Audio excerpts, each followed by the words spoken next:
Apa itu Nataru? Natal dan tahun baru. Bagaimana sikap kita? Yang pertama, Bapak Ibu, di dalam agama kita posisinya sudah jelas. Ketika berinteraksi dengan umat beragama lain, sudah ada surat yang memandu kita, surat Al-Kafirun, lakum dinukum waliyadin, bagimu agamamu, bagiku agamaku. Itu sudah panduan yang jelas yang ada di dalam Al-Quran. La a'budu ma ta'budun, aku tidak menyembah apa yang kalian sembah. Dan itu diulang beberapa kali. Bahkan kalau kita cermati mulai dari ayat pertama sampai terakhir itu adalah pengulangan dan penegasan bahwasanya kita umat Islam dalam soal akidah, dalam soal keyakinan, ibadah, itu tidak cawe-cawe dengan umat beragama lain, dan juga tidak mau dicawe-cawe. Apa itu dicawe-cawe? Tidak mau ikut-ikutan dan tidak mau dicampuri oleh akidah umat beragama lain, karena prinsip kita sudah jelas. Dan di tahun yang lalu sudah pernah kita bahas di sini bagaimana 10 adab.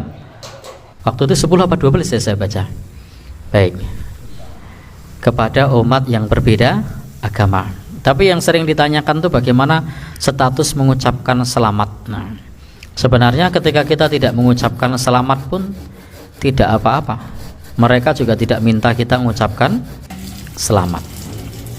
Karena di dalam soal urusan keyakinan, urusan akidah, kita sebenarnya tidak perlu berbahasa basi. Cukup kita yakini apa yang kita yakini, biarkan orang lain meyakini apa yang mereka yakini. Kita tetap pada keyakinan kita, mereka itu adalah urusan mereka, bukan urusan diri kita. Karena prinsipnya tadi, kita tidak mengimani, tidak mengibadahi sebagaimana mereka. Untuk ucapan selamat sendiri sebaiknya kita tidak mengucapkan. Sebagaimana kalau di Tarjih Muhammadiyah itu ada fatwa. Salah satu bunyi fatwanya itu di buku Tanya Jawab Agama jilid 2 halaman 209 dan 210. Jadi yang punya bisa dibuka di jilid 2 halaman 209 dan 210. Di situ disebutkan dianjurkan untuk tidak mengucapkan. Jadi bahasanya begitu, tidak menggunakan kata melarang, tapi kata-katanya dianjurkan untuk tidak mengucapkan. Berarti melarang apa tidak? Ya, dianjurkan untuk tidak mengucapkan. Jadi kesimpulannya tidak melarang, tetapi dianjurkan untuk tidak mengucapkan.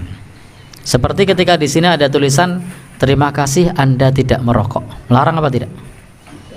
Tidak melarang, tetapi dianjurkan untuk tidak merokok. Kalau merokok berarti tidak terima kasih kita. Karena yang terima kasih kalau dia tidak merokok. Apalagi misalnya alhamdulillah Anda sopan. Kalau tidak sopan? Ya. Baik. Artinya di situ memang dianjurkan bagi kita untuk tidak mengucapkan. Dan salah satu kaidah yang waktu itu kita bahas, di kaidah yang pertama adalah adamu ikrorihi alal kufri. Masih ingat ya? Tidak boleh mengucapkan kekufuran. Idzi ridho bil kufri kufrun. Ridho dengan kekufuran sama dengan kufur. Jadi setuju saja dengan kekufuran kita kufur. Setuju Tuhan punya anak itu kita kufur. Meskipun kita tidak mengamalkan yang mereka lakukan, tapi setuju saja itu kufur. Bapak Ibu, Tuhan punya anak nggih? Setuju, itu sudah kufur. Sehingga kita tidak boleh mengucapkan kekufuran dan tidak boleh setuju terhadap kekufuran. Lain halnya nanti kalau dalam hal soal muamalah. Kalau soal muamalah kita tetap diminta untuk menjunjung tinggi nilai-nilai kemanusiaan. Kita tetap diminta untuk selain menjunjung tinggi kemanusiaan juga menjunjung tinggi nilai-nilai keadilan. Kita juga tetap dianjurkan untuk berbuat baik, itu muamalah. Tapi kalau akidah jelas, lakum dinukum waliyadin.